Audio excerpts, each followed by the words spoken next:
బాపట్ల జిల్లా వేమూరు నియోజకవర్గం అమర్తులూరు మండలం గోవాడ గ్రామంలో వేంచేసిన అతి పురాతనమైన 1145 సంవత్సరం నాటి శ్రీ బాలకోటేశ్వర స్వామివారి దేవస్థానంలో ఫిబ్రవరి 26వ తారీఖు జరిగే మహాశివరాత్రి తిరునాళ్ల సందర్భంగా భారీ ఏర్పాట్లు జరుగుతున్నారు. పూర్వము తంజావూరులోని చోళ సామ్రాజ్యం వెంగి తూర్పు చాళుక్య సామ్రాజ్య పరిపాలన కాలంలో చందువోలు చోళరాజ్యముల మధ్యన జరిగిన సంబంధ బాంధవ్యాల మధ్యన కాలానుగుణంగా శైవ వైష్ణవ మతాల మధ్యన మత సంఘర్షణలు ఏర్పడాయి. పూర్వం రాజశ్రేయలో నేపథ్యంలో జరిగిన మత సంఘర్షణల మధ్యన బౌద్ధ జైన శైవ అనేక గ్రామములు 1000 సంవత్సరాలకు పూర్వం బౌద్ధ జైన తమ ఉనికిని కోల్పోవడం జరిగింది. అట్టి వాటిలో తురుమెళ్ళ ఆలపాడు మొదలైన వాటితో పాటు దగ్గుబిల్లి దగ్గుమిల్లి తగ్గుమల్లె దగ్గువల్లి ఒకటి 10వ శతాబ్దం నుండి దగ్గుమిల్లి క్షీణదశను చేరున ఈ ప్రాంతంలో గోవులు ఎక్కువగా నివసించడం చేత ఈ గ్రామమునకు గోవులవాడ గోవాడ అనే పేరుతో గ్రామం వృద్ధి చెందుతూ వచ్చింది. పూర్వము కరణిక వ్యవస్థ అరవ ప్రజల నుండి స్థానిక బ్రాహ్మణులకు 1145 సంవత్సరం ప్రాంతం ఇవ్వటమైనది.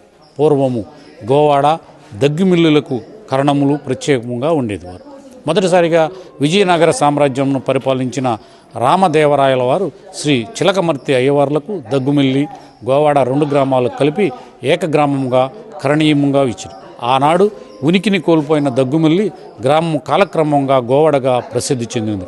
పూర్వం బ్రాహ్మణ కోడూరు వాస్తవుడు శ్రీ కూచిపూడి తిరుపతిరాయుడు గోవాడ ప్రాంతంలో ప్రయాణించుండగా చీకట పడిన సమయంలో గ్రామ శివారులో పాలవృక్షం కింద నిద్రించుతున్న సమయంలో పాలవృక్షం సమీపంలో ఒక కాంతివంతమైన వెలుగు కనిపించింది.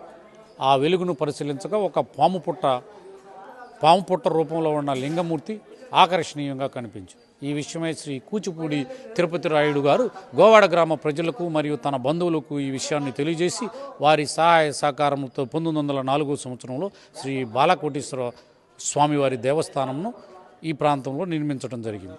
ఆనాటి నుండి మహాశివరాత్రి పర్వదినమున నాడు ప్రభలు కట్టి జాగరణ చేసి ఉత్సవములు నిర్వహించటం ఆనవాయితీగా ఈ గ్రామంలో జరుగుతున్నది. గోవాడ గ్రామ వాస్తవుడైన శ్రీ ఆలపాటి దేవయ్య గారు తమ అధ్యక్షన 7 సభ్యులతో కలిపి కమిటీ ఏర్పాటు చేసుకొని ఉత్సవాలను ఘనంగా నిర్వహించడం జరుగుతుంది. శ్రీ స్వామివారికి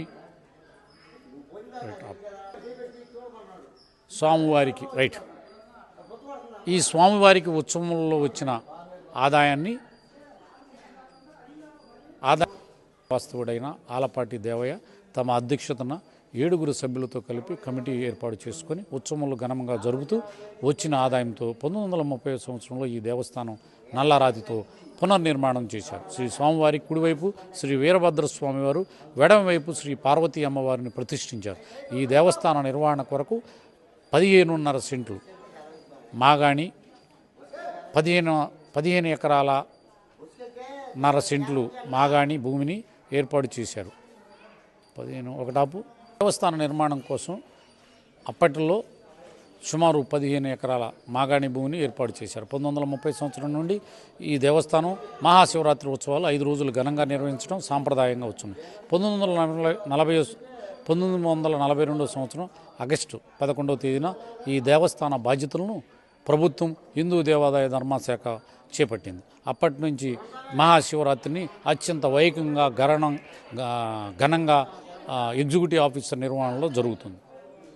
ఫిబ్రవరి నెల 26వ తేదీ శ్రీ గోవాడ శ్రీ బాలకోటేశ్వర స్వామివారి దేవస్థానంలో మహాశివరాత్రి తిరునాళ్ళ అత్యంత వైభవంగా జరగనుంది. దీనికి సంబంధించి మనతో పాటు యువ అశోక్ కుమార్ గారు మనతో పాటు ఉన్నారు. ఈ దేవస్థానంలో సంబంధించి ప్రత్యేక ఏర్పాట్లు చేస్తున్నారు. భక్తులకు ఎలాంటి అసౌకర్యం లేకుండా ఎలాంటి సౌకర్యాలు కల్పిస్తున్నారు, ఎలాంటి పూజలు జరుగుతాయి, అమ్మవారిని సుదీర్ఘ ప్రాంతాల నుంచి స్వామివారిని దర్శించుకోవడానికి ఎక్కడెక్కడి నుంచి భక్తులు వస్తున్నారు, వాళ్ళకి ఎలాంటి అసౌకర్యాలు కలగకుండా ఎలాంటి ఏర్పాట్లు చేస్తున్నారు మనం యువ అశోక్ కుమార్ గారిని తెలుసుకుందాం.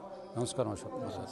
సార్, ఈ నెల 26వ తేదీ మహాశివరాత్రి సందర్భంగా గోవాడలో వచ్చే భక్తులకు మీరు ఎలాంటి ఏర్పాట్లు చేస్తున్నారు, ఎలాంటి ప్రత్యేక సౌకర్యాలు ఉన్నాయి, ఇక్కడికి వచ్చే భక్తులకి ఎలాంటి దర్శన సౌకర్యం అందుబాటులో ఉంది? ఓం నమః శివాయ.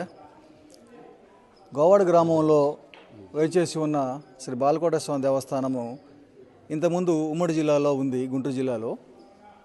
ఇప్పుడు ప్రత్యేకంగా బాపట్ల జిల్లా ప్రత్యేకమైన దేవస్థానం అయింది. బాపట్ల జిల్లాలో అతిపెద్ద దేవస్థానము, ఎక్కువ మంది భక్తులు వచ్చే దేవస్థానము ఇదే కావడం విశేషము. ప్రతి సంవత్సరం శివరాత్రికి ఇక్కడ 5 రోజులు ఉత్సవాలు జరుగుతూ ఉంటాయండి. ఈ 5 రోజుల ఉత్సవాలకి మనకి 130 నుంచి 150 మంది భక్తులు వస్తుంటారు. వాళ్ళ అంతమందిని దృష్టిలో పెట్టుకొని మన భక్తులు రాకపోవట్ల కోసం ఆర్టీసీ వారితో మన మొదటి కోఆర్డినేషన్ మీటింగ్ జరిగింది రేపల్లి ఆర్డీఓ గారి సమక్షంలో. వారి సమక్షంలో మేము 4 డిపోల మేనేజర్లతో మాట్లాడాము. 4 డిపోల నుంచి 4,20,80 బస్సులు అరేంజ్ చేయడానికి వాళ్ళు ఒప్పుకున్నారు. సో భక్తులు దేవస్థానానికి రావడానికి పోవడానికి ట్రాన్స్పోర్టేషన్ మేము ఫెసిలిటీ కల్పించాము. అలాగే ఇక్కడ చలువు పందిళ్ళు, పెండాల్స్, క్లాత్ పందిల్స్ కూడా మేము వేస్తున్నామండి. ఆల్రెడీ మీరు చూశారు, చలువు పందిళ్ళు పూర్తయిపోయినాయి. అలాగే ఇక్కడ మెడికల్ క్యాంప్ వాళ్ళతో డిపార్ట్మెంట్తో మాట్లాడి 2 రోజులు ఇక్కడ మెడికల్ క్యాంప్ ఉండేలాగా ఏర్పాటు తీసుకున్నాము. షిఫ్ట్ల వారీగా డాక్టర్ని ఏర్పాటు చేయాలన్నాము. వాళ్ళు కూడా డిఎంఎస్ఓ గారు అంగీకరించారు. ఆ మెడికల్ క్యాంప్తో పాటు మాకు అందుబాటులో 108 వెహికల్ కూడా మేము ప్రొవైడ్ చేయమన్నాము. వాళ్ళు తప్పకుండా ఇక్కడ అందుబాటులో ఉంచుతామన్నారు. అలాగే ఫైర్ డిపార్ట్మెంట్తో కూడా మాట్లాడాము. మాకు 24 గంటలు ఇక్కడ ఒక ఫైర్ ఇంజిన్ స్టాండ్ బై పెట్టాలన్నాము. వాళ్ళు కూడా అందుకు అంగీకరించారు. అలాగే భక్తులను దృష్టిలో పెట్టుకొని ఇక్కడ వాళ్ళకి కావాల్సిన మజ్జిగ, మంచినీళ్ళు ఇవి కూడా ఆ డోనర్స్ తోటి మేము ఏర్పాటు చేశామండి. ఉచిత ప్రసాదాలు, మజ్జిగ, మంచినీళ్ళు కూడా క్యూ లైన్లో కూడా మా వాలంటీర్స్ వాళ్ళకి అందుబాటులో చేస్తుంటారు.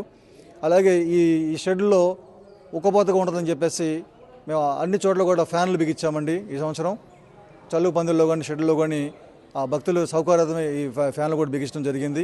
ఇప్పుడు మీరు చూస్తున్నారు, బారికేడ్స్ కూడా మొదలు పెడుతున్నాము.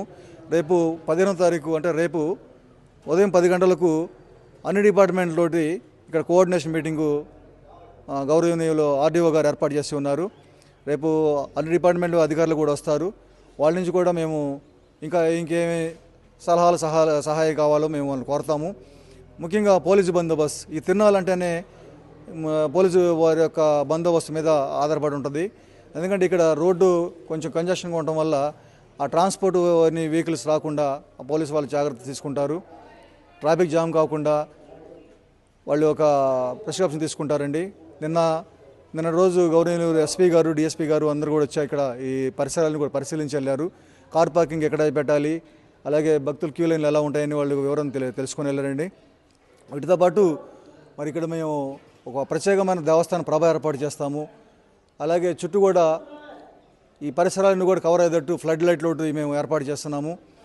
మరి ముఖ్యంగా వచ్చే డిపార్ట్మెంట్ అందరికి కూడా ఈ 5 రోజులు దేవస్థానంలోనే భోజనాలను కానీ టిఫిన్లు కూడా మేము ఏర్పాటు చేస్తున్నాము.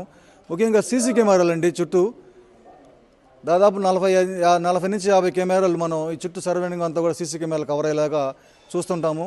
ఆ సీసీ కెమెరాల నుంచి లైవ్ వచ్చేలాగా మేము కొన్ని 50 ఇంచెస్ మానిటర్లు పెట్టి పోలీసు వారి అవుట్ పోస్టులో ఒకటి, ఆఫీసులో ఒకటి పెట్టి మానిటరింగ్ చేస్తుంటాము.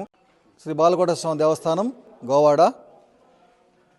ఈ నెల అనగా ఫిబ్రవరి 26న గోవాడ గ్రామంలో మహాశివరాత్రి ఉత్సవాలు నిర్వహించడం జరుగుతుంది.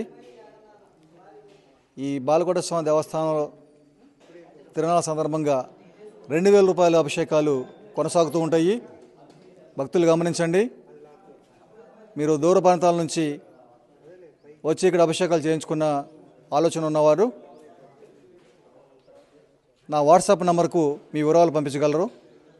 నా వాట్సాప్ నంబర్ 9491517907. దయచేసి గమనించండి. మీ వివరాలు మాత్రమే వాట్సాప్ పంపించండి. మీరు కాల్ చేసిన నా ఫోన్ బిజీగా ఉంటుంది కనుక మీ వివరాలు, మీ పేరు, ఊరు, ఫోన్ నెంబరు, మీ గోత్రము వివరాలు వాట్సాప్ ద్వారా పంపిస్తే మా సిబ్బంది ఇక్కడ నోట్ చేసుకుంటారు. 25వ తారీఖు అర్ధరాత్రి 12 తర్వాత నుంచి ఇక్కడ అభిషేకాలు స్టార్ట్ అవుతాయి. ప్రతి అరగంటకి ఒక స్లాట్ చొప్పున 5 నుంచి 6 ఫ్యామిలీలు అభిషేకాలకి మేము పంపిస్తాము. కనుక ఆసక్తి కలిగిన వాళ్ళు, అభిషేకాలు కలిసిన వాళ్ళు మీ వివరాలు వాట్సాప్ చేయండి. మా సిబ్బంది మీకు నెంబర్లు తెలుసుంటే వాళ్ళకైనా చేయండి, పర్లేదు. కానీ ఫోన్పే మాత్రం, గూగుల్ పే మాత్రం దేవస్థానానికి లేవు. దయచేసి ఎవరు కూడా ఇదే నెంబర్ ఫోన్పే గూగుల్ పే అన్నా కూడా మీరు మనీ పంపించొద్దు. మీ పేరు వివరాలు నమోదు చేసుకుంటాము. మీరు అభిషేకం టైంకి వచ్చినప్పుడు ఏ స్లాట్కి అయితే మీకు చెప్పామో ముందు రోజు చెప్పేస్తాము, పలానా టైంకి మీరు తప్పనిసరి రావాలని. ఆ టైంకి మీరు వచ్చి మీ అభిషేకం టికెట్ తీసుకొని ఇక్కడ నగదు రూపంలో డబ్బులు చెల్లించాలని కోరుచున్నాం.